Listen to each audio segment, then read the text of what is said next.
안녕하세요. 미세먼지 먹고도 잘 사는 법의 저자 한의학 박사 이전우입니다. 오늘은 ADHD에 대해서 이야기를 해볼까 합니다.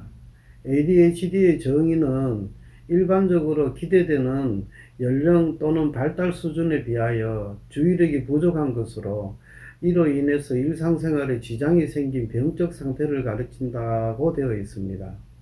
주의력이 모자란다는 것은 산만하거나 과잉활동이나 충동적인 경향이 있는 것을 의미합니다. 흔히 말하는 감당이 안 되는 말 안 듣는 아이의 전형입니다. 그러나 부모님 말 잘 듣고 공부 열심히 하면서 말썽 한번 안 부리고 착실히 어른처럼 행동하는 아이가 정상일까요? 그것도 문제가 있다고 봅니다. 얌전한 아이들이 치료를 하거나 보약을 먹고 나서는 체력이 생기고 나면 공부는커녕 말썽꾸리가 되는 것을 상당히 많이 봅니다. 요즘 같은 세상에는 어떤 아이가 정상인지조차도 사실은 생각하기 쉽지 않습니다. 어느 정도가 문제가 되며 어느 정도가 문제가 안 되는가는 어디까지나 주관적인 문제이며 부모의 병에 대한 인식의 문제입니다. 특히 요즘처럼 무조건 아이들을 보호하려는 경향이 많아진 지금은 아이들의 발달 과정에 부모가 개입해서 조절해 나가기가 쉽지가 않습니다. 심지어는 부모와 선생님이 아이들의 눈치를 보게 되어 점점 간섭받지 않고 감당이 안 되는 아이들조차 많이 늘었습니다. 예로부터 아이를 확실히 버리는 방법은 아이들이 하자는 대로만 하면 된다는 이야기는 쉽게 흘려버릴 이야기는 아닌 것 같습니다. 다만 반드시 알아야 할 것은 소아들의 뇌는 아직 발달 단계입니다. 적어도 완전히 뇌가 발달하는 데는 거의 20세가 넘어야 합니다. 소아들의 발달 상황을 보면은 아이마다 다 특징이 있습니다.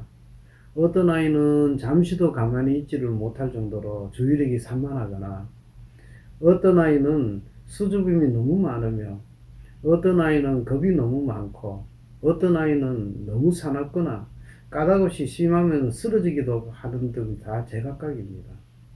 이것을 한의에서는 오장의 발달 상황으로 파악을 합니다. 태중에서는 오장마다 발달하는 시기가 다 따로 있는데 그 당시 엄마의 상태에 따라서 그 대아의 오장 발달 상황이 다르다고 봅니다. 그래서 나면서부터 간이 약하거나 심장이 약하거나 비장이 약하거나 폐가 약하거나 심장이 약한 아이들이 생길 수가 있습니다. 거기 약한 데에 따라 각각의 증상이 있고요. 다행히 8세까지는 완성되어 가는 과정이라 약하게 태어난 아이들도 잘 가려를 하면 많이 좋아질 수가 있습니다. 그래서 태교를 중요시 여기며 어릴 때 환경과 치료가 중요하다고 봅니다. 이 말은 무슨 말이냐면은 선천적인 병이라도 8세 전까지는 희망이 있다는 이야기거든요. 예를 들면 신장의 기능을 제대로 타고나지 못하면은 말이나 보행이 늦어지며 애들이 발에 힘이 없으니까 깨군발을 짚고 다니게 됩니다. 이런 경우에 치료를 한 케이스를 보면은 참으로 드라마틱합니다. ADHD 증상이 있다고 여겨지는 아이는 보통 산만하고 대화가 잘 안 되기 때문에 부모님들이 굉장히 답답해 하다가 병원에 가게 됩니다. 그러면 병원에서는 겉으로 보이는 증상과 설문조사 정도를 의존해 가지고 병으로 규정을 하게 됩니다. 그럼 그때부터는 환자가 됩니다. 그 이후에는 뇌 기능에 영향을 주는 약물을 복용을 시키게 됩니다. 그러면은 드라마틱하게도 얌전한 아이를 볼 수 있게 됩니다. 이것은 부모로서는 정말로 빠져들 수밖에 없는 유혹이 됩니다.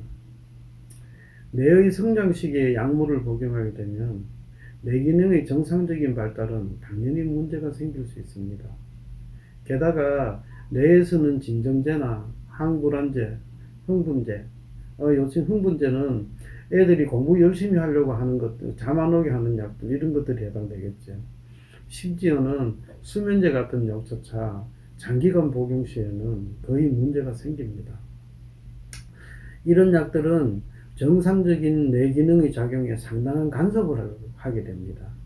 차라리 술과 담배는 그런 약들에 비하면 아주 문제가 없는 것이라 봐야 합니다. 이렇게 약물에 과감히 노출된 아이가 나이가 들게 되면 정상적인 뇌 발달은 기대할 수가 없게 됩니다. 이렇게 된다면 정말로 딱한 상태가 됩니다. 요즘 우울증이나 정신계 질환이 많은 것도 아마 이 영향이 상당히 많이 작용을 하리라 생각합니다. ADHD 진단부터가 단순히 겉으로 도출되는 증상과 그 장애 수준을 두고 이루어지는 만큼 과잉 치료의 가능성이 상당히 많아집니다. 약물이 뇌 성장에 미치는 영향력 역시 무시하기 힘든 만큼 그저 환자 편에서 까다롭게 약을 처방하는 의사를 만날 수 있기만 빌 뿐입니다. 요즘은 아이들한테 강요하는 것이 뭐니 뭐니 해도 공부입니다. 그런데 아이들의 집중력은 어른과 다르며 산만한 것이 자연스러운 것입니다. 그렇지만 아이들은 공부를 해야 되니까 억지로 집중력을 강요받고 있습니다. 이것은 좁은 고방에 호랑이를 가둬두는 것하고 똑같습니다. 이런 경우에 본성을 억압받거나 아니면 그 억압에 항거하는 증상들이 나타나게 됩니다. 이런 것들이 우울증이나 틱이나 ADHD 등으로 나타나며 심하면은 조울증이나 조현병 같은 증세조차 나타나게 됩니다. 한마디로 애들이 돌아보거나 아니면 푹 꺼지거나 그렇게 되는 거죠. 이럴 때 만고불변의 치료법이 있습니다. 바로 운동입니다. 무슨 운동이든지 열심히 꾸준하게 하게 되면은 많은 것들이 좋아지게 됩니다. 아이가 ADHD라고 진단을 받게 되면 온 집안이 고민이 됩니다. 이럴 때 공부를 좀 포기하더라도 운동을 할 수 있는 분위기를 만드는 것이 아마 현명한 생각일 수도 있습니다.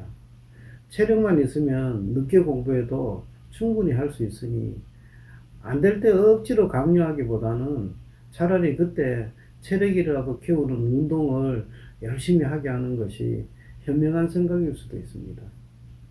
운동선수가 운동을 포기하고 1년 반을 공부해서 서울대에 들어갔다고 이슈가 된 것을 봤는데 이것은 생각을 좀 더 깊게 하는 것도 체력이 있어야 하는 것을 보면 전혀 허황한 이야기는 아닙니다. 그러니 너무 ADHD나 이런 거에 매달리지 마시고 그 시간에 차라리 운동을 꾸준히 시키는 것이 현명한 처사일 것으로 생각합니다. 감사합니다.